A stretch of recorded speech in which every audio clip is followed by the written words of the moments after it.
एक राह के है मित, मैं भी आपके साथ आऊंगी। मैं इनसे बार बार कहती रही। दिन रात मन में एक ही विचार, मैं भी उनके साथ अयोध्या आऊंगी। वहां गोली चलेगी, मौत की तैयारी करके ही जाना है, डरने से नहीं चलेगा। हो सकता है कि हम एक दूसरे से बिछड़ जाएंगे, हम जीते जी लौटेंगे यह भी निश्चित नहीं। कुछ भी हो मैं सबके लिए तैयार हूँ, और हम बिछड़ेंगे नहीं, साथ ही जाएंगे। हाँ ना करते आखिर अनुमति मिल गई। मुझे लगा जीवन का सबसे आनंद का क्षण यही है। 2 बेटियों को नाना घर तथा 1.5 साल के बेटे को दादी को सौंप कर हम चले।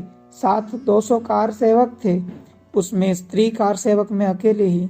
कोल्हापुर के पास ये गांव है, वहां से 2 महिलाएं आई। उनमें से एक पहली बार ही गर्भवती थी, 5 महीने की। उसके साहस से मैं आश्चर्यचकित हो गई। दिनांक 25 को हम इलाहाबाद की ओर बढ़े। मानिकपुर स्टेशन पर सब कार सेवकों को पकड़ रहे हैं ऐसी खबर मिली।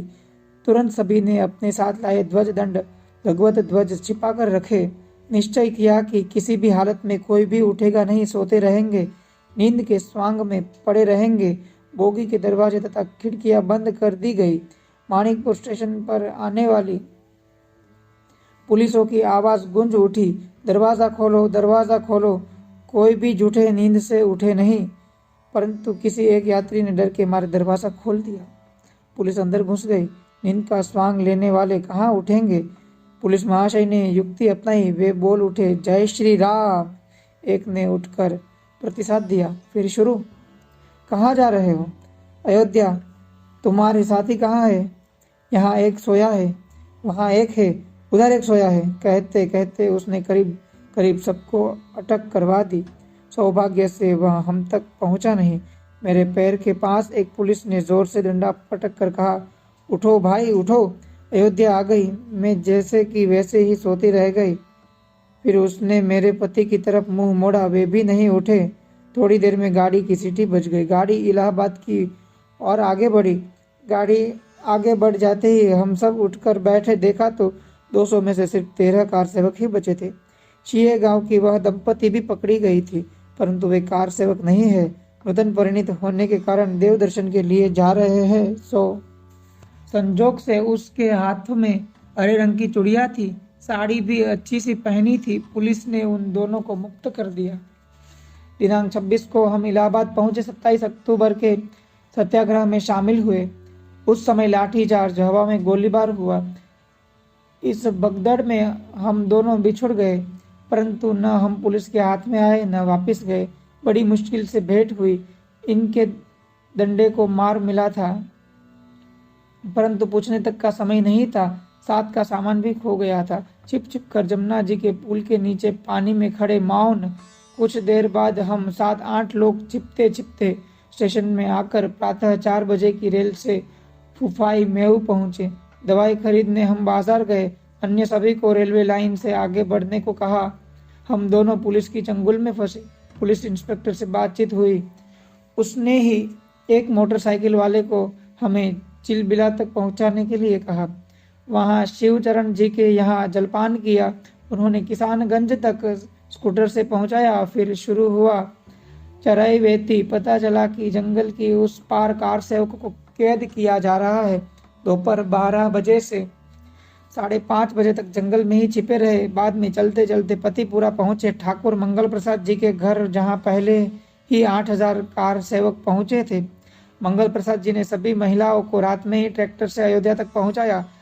मैंने अपने पति के साथ रहने का निश्चय किया, क्योंकि वे अभी अभी पीलिया से ठीक हो रहे थे।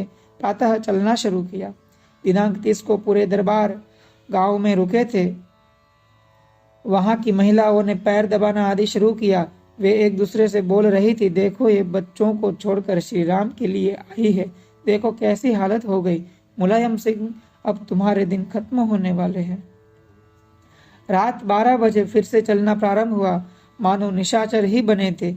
मन में एक ही चाह थी, हर हालत में कार सेवा की मुहूर्त बेला में अयोध्या पहुंचना। रास्ते में मिलने वाले सभी लोग जय श्री राम अभिवादन से पूछताछ करते थे। लोगों के कहने पर हम मुख्य मार्ग से चलने लगे। थोड़ी ही देर में अटक किए हुए कार सेवकों से भरी पुलिस ट्रक आकर खड़ी हुई। भागने का प्रयास व्यर्थ हुआ। हम लोगों को बंदी बनाया गया। यहाँ से अयोध्या केवल 20 किमी पर थी। उस ट्रक में मेरे सिवा और कोई महिला नहीं थी। यह देखकर वहां के लोगों ने आग्रह किया, मनाया कि वे हमें छोड़ तो दिया उन्होंने हमें, पर 45 किमी पीछे जंगल में छोड़ा। याद आई मकड़ी की जाल की तो बार बार फिसल कर फिर ऊपर चढ़ती है। थके मांदे दुर्गा मंदिर में हम पहुंचे। वहां डॉक्टरों ने लोगों को सूचित किया। 40-45 महिलाएं तुरंत आई। घंटे 1.5 घंटे में 150 लोगों को भोजन खिलाया। इस गांव का नाम था गुप्तारगंज। गुप्तारगंज से निकले रफ्तार भी तेज होती गई। 1 नवंबर को अयोध्या पहुंचे। करीब करीब 2 लाख कार सेवक वहां उपस्थित थे। श्री अशोक सिंघल जी का भाषण शुरू था। दिनांक 2 को उमा भारती जी के नेतृत्व में सत्याग्रह प्रारंभ हुआ। उनको पकड़ा गया, पर कार सेवक रुके नहीं। पुलिसों के आंसू गोले अवधपुरी के पानी से निष्प्रभ होते गए। धीरे धीरे अयोध्या भूमि युद्ध भूमि में परिवर्तित हुई। लाठी हमला, बेछूट गोली चलना देखा नहीं जाता था। हमें पास की धर्मशाला में भेजा गया था। छत से देख रहे थे। दृश्य देखकर हृदय पानी पानी हुआ। सब शांत होने के बाद हम वाल्मीकि भवन गए। मन में विचार आया, क्या हुआ होगा मेरे सौभाग्य का। परभणी के एक कार सेवक को चोट आई थी। मेरे पति उसकी देखभाल में व्यस्त थे। घायल व्यक्तियों को वाल्मीकि भवन में लाया गया। औषधोपचार प्रारंभ हुए। सायं 6 बजे शोक सभा हुई। श्रद्धांजलि अर्पण की गई। 4 धाम में लाई गई लाशें देखकर भूख भी मर गई थी। उस दिन किसी ने भी कुछ खाया नहीं। मन सोच रहा था कि इस प्रकार का संघर्ष करना है तो हमें भी सशस्त्र होना चाहिए। सौजन्य शुभांगी कुलकर्णी फ्रॉम जयसिंहपुर। बच्चा बूढ़ा राम का पुलिस कार सेवकों को कैसे रोकेगी। उसे यह थोड़ी पता है कि हर घर में 5-5, 10-10 कार सेवकों के अलावा अयोध्या का हर बच्चा, बूढ़ा, स्त्री, पुरुष कार सेवक है तथा भगवान राम के काम आना चाहता है। इतवारी पत्रिका के संवाददाता के साथ अयोध्या में एक यज्ञशाला के पास एक महिला से हुई बातचीत में। इतवारी पत्रिका का यह लेख।